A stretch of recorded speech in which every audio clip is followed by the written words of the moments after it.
Dinikahi Duda Galak. Bab 65. Penulis Neng. Dalam pelukan AA, mata El menatap ke arah langit-langit kamarnya. Tanpa dia sadari, ada sepasang mata yang tengah memperhatikan tingkahnya. Tanpa berkedip, dan pemilik mata itu pun ikut tersenyum. Setelah sekian purnama, ia menunggu malam ini, akhirnya apa yang dia impikan bisa terrealisasi juga. Akhirnya El membalikkan tubuhnya. El kini menghadap tubuh AA. Perlahan, El menelisik wajah AA, memindainya secara rinci. Terbawa suasana, akhirnya El mengangkat tangannya, mencoba menyentuh pipi AA. Wajah yang tegas, sifat galak, dan selalu kaku. El terkikik sendiri kala melihat perubahan wajah AA yang memelas semalam. Dan kini, AA sedang terlelap dengan wajah polosnya sepolos bayi beruang yang tengah tertidur lelap. Mau sampai kapan kau menikmati tampannya wajahku? Tiba-tiba AA membuka matanya, lalu menatap wajah El yang terkesiap. Seketika tangan El yang tengah mengelus pipi AA menggantung. Tanpa aba-aba, AA langsung meraih tangan itu, lalu menyimpannya di antara ketiaknya. Apaan sih? El tersipu, mencoba menarik tangannya kembali. Bagaimana semalam? Tanya AA tersenyum menyeringai. Sementara itu, tangannya sudah tidak bisa dikondisikan lagi. Sakit! Ini sakit! Teriak El, kala merasakan rasa perih di bagian tertentu. Kala dia bergerak-gerak, AA mencubikkan bibirnya. Masa? Tanya AA, seolah meledek El. Iya, awas, aku mau mandi. El berusaha bangkit, memaksakan diri sebelum AA kembali melancarkan aksinya. Mengingat tangannya yang sudah kesana kemari. Mau kemana sih? AA malah menarik tubuh El, hingga tubuh El kembali ke pelukan AA. Mau mandi, mau masak, mau ngurusin anak-anak juga, jawab El sambil memutar kedua bola matanya malas. Mandinya nanti aja, masak kan ada pelayan, anak-anak juga ada susternya. AA masih berkilah. Gak bisa, AA. Memangnya AA udah gak suka lagi sama masakan aku? Anak-anak meskipun ada susternya, kita harus tetap turun tangan menemaninya. Aku gak mau kehilangan kesempatan untuk melihat tumbuh kembang mereka, ucap El ketus. Perempuan itu jika menyinggung masalah anak, selalu saja tak mau kalah. Baiklah, aku suka masakanmu. Aku juga bersyukur karena kau tidak pernah melupakan anak-anak. Terima kasih El. A mengelus kepala El pelan. El tersenyum lalu mengangguk pelan. El mulai menyibakkan selimut dan mulai bergerak menuruni ranjang. Aduh, El yang cengeng kembali terduduk. Kenapa? Sedikit panik, A langsung mendekat. Sakit, rintihnya sambil menggigit bibir bagian bawahnya. Aku tahu, sini aku bantu. Dengan senyum menyeringai, A mendekat. Jangan! El menyilangkan kedua tangannya di dada, mencoba membuat pertahanan diri. El paham sekali dengan tatapan AA kali ini. Lama. Tanpa persetujuan, AA langsung membopong tubuh El menuju kamar mandi. Kakak! Terdengar teriakan khas dari Aksa yang tengah berada di kamarnya. Apalagi sih? Aku bergumam sambil membereskan bekal ke dalam toples. Yah, hari ini kita akan mengadakan piknik kecil-kecilan ke suatu tempat. Tempatnya kemana? Entahlah, hanya AA yang tahu. Dia memberitahu kami kemarin agar di hari Minggu yang ceria ini kami bersiap-siap untuk pergi. Itu saja. Selama ini, anak-anak jarang sekali bermain bersama atau berliburan bersama. Mereka hanya dituntut untuk terus belajar, dan belajar. Aksi AA yang seperti demikian jelas mengundang protesku. Bagaimanapun, anak-anak tidak bisa hanya terus terpaku pada belajar di depan meja tulis. Bukankah ketika kita mengajak mereka bermain ke alam terbuka juga merupakan sebuah pembelajaran? Emang kuno deh. Robot-robotan punyaku di mana? Terdengar lagi lengkingan dari Aksa.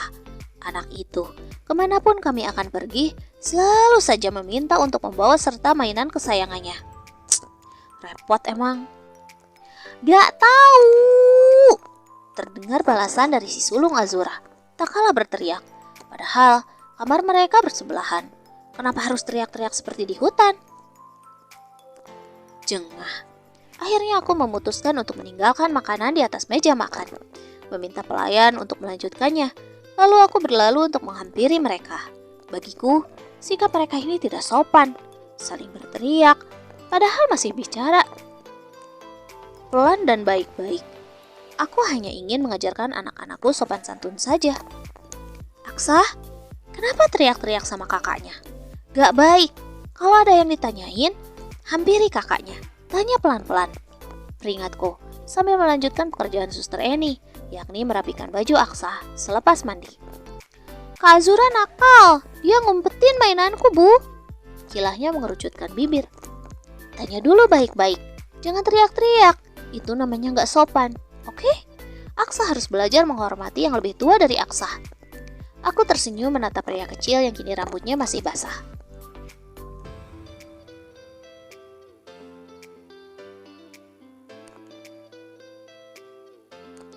Dan siap disisir. Dia menganggukkan kepalanya berulang kali. Ibu gak marahin Kak Azura? Tanyanya. Kenapa harus dimarahin? Tanyaku bingung. Kan Kak Azura juga teriak-teriak, ucap Aksa menatapku. Terlihat tatapan iri di matanya. Astaga, iya. Nanti ibu juga peringatin kakak Zuranya. Sekarang Aksa terusin dandannya ya. Jangan bawa mainan, repot. Peringatku kemudian. Kalau yang ini Bu, boleh? Tanyanya dengan tatapan memohon. Sementara itu, tangannya mengacungkan sebuah mainan robot-robotan berukuran kecil. Aku tersenyum lalu menganggukkan kepala tanda setuju. Ibu, jangan lupa marahin Kak Zura juga. Peringat Aksa sebelum aku menutup pintu kamarnya. Anak ini, kenapa dia selalu begitu? Aku tidak ingin putraku tumbuh menjadi seorang pendendam dan memiliki sikap iri hati. Bagaimana caraku mengajarkannya? Nanti aku akan bicara pelan-pelan padanya. Mengajari anak kecil tentang adab dan sopan santun memang tidak semudah itu. Aku menggelengkan kepala, lalu berjalan menuju kamar Azura. Terlihat anak yang beranjak akan menjadi seorang gadis ini juga tengah bersiap. Si Aksa minta ibu buat marahin aku ya? Tanyanya menatapku lekat. Tahu dari mana dia? Enggak, Aksa gak pernah ngomong gitu. Aku menggeleng, lalu duduk di tepi ranjang. Bohong, aku dengar tadi waktu Aksa teriak-teriak. Ucapnya mengerucutkan bibir. Aku terkekeh geli. Kak, kalau di rumah itu jangan teriak-teriak, gak baik. Coba ajarkan pada adikmu itu sopan santun. Ngomong keras-keras itu gak sopan, Kak. Coba belajar menyayangi yang lebih muda. Aksa kan adikmu, ucapku. Sementara tanganku sudah asik membantu barang-barang yang akan dibawa Zura. Aku tahu kok, cuman si Aksa kan suka ngeselin, ucapnya sambil memutar kedua bola matanya. Gak baik bicara seperti itu. Bagaimanapun, Aksa adik kamu loh. Dia harus kamu sayangi. Kalau bukan kita yang menyayangi dan mengajari dia tentang sopan santun, siapa lagi? Ucapku lagi, mencoba memperingatkannya. Bu, selama ini kami berdua nyusahin ibu ya? Azura menatapku lekat. Aku balik menatapnya. Gadis ini... Enggak kok, siapa bilang kalian nyusahin ibu? Ibu senang bisa punya anak semanis kalian. Aku memeluk Zura yang sudah berkaca-kaca. Iya, anak ini terkadang dia terkesan galak, judes, nyebelin. Mungkin itu adalah sifat turunan dari ayahnya. Tapi anak-anak tetaplah anak-anak. Terlebih Azura itu, anak perempuan. Dia tetap memiliki sisi lain yang lembut, rapuh, juga cengeng. Maafin kami ya Bu, kami belum bisa menjadi anak yang baik buat ibu dan ayah. Ucapnya sambil mengeratkan pelukan. Loh, kok kakak ngomong gitu sih? Kakak sama adik adalah anak kebanggaan ayah, ibu juga bunda. Kalian gak pernah nyusahin kok. Ucapku mencoba meredakan isakannya. Tapi kan... Ucapan Zura menggantung, seperti sedang berpikir. Aku menangkuk wajah Azura dengan kedua tanganku. Lalu aku menatapnya lekat. Sayang, meskipun ibu bukan ibu kandung kalian berdua, tapi bagi ibu, kalian sudah seperti anak-anak ibu. Ibu sayang kalian berdua. ucapku dengan mata yang sudah berkaca-kaca. Jadi melau deh. Makasih ya, Bu. Azura kembali memelukku erat. Aku hanya bisa mengangguk, lalu membelai puncak kepalanya, sambil sesekali mengecupnya perlahan. Aku sangat menyayangi kedua anakku. Suara di balik pintu itu mengagetkan kami yang tengah asik menyalurkan rasa sayang. Aku mendongak, lalu menatap pria yang sedang bersedekap di depan pintu dengan tatapan bahagianya. Ayo berangkat, ucapnya sambil berjalan mendekat.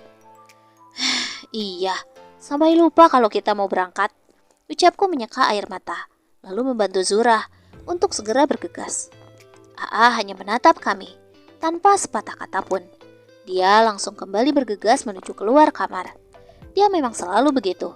Acuh, kaku, dingin, galak, tapi perhatian.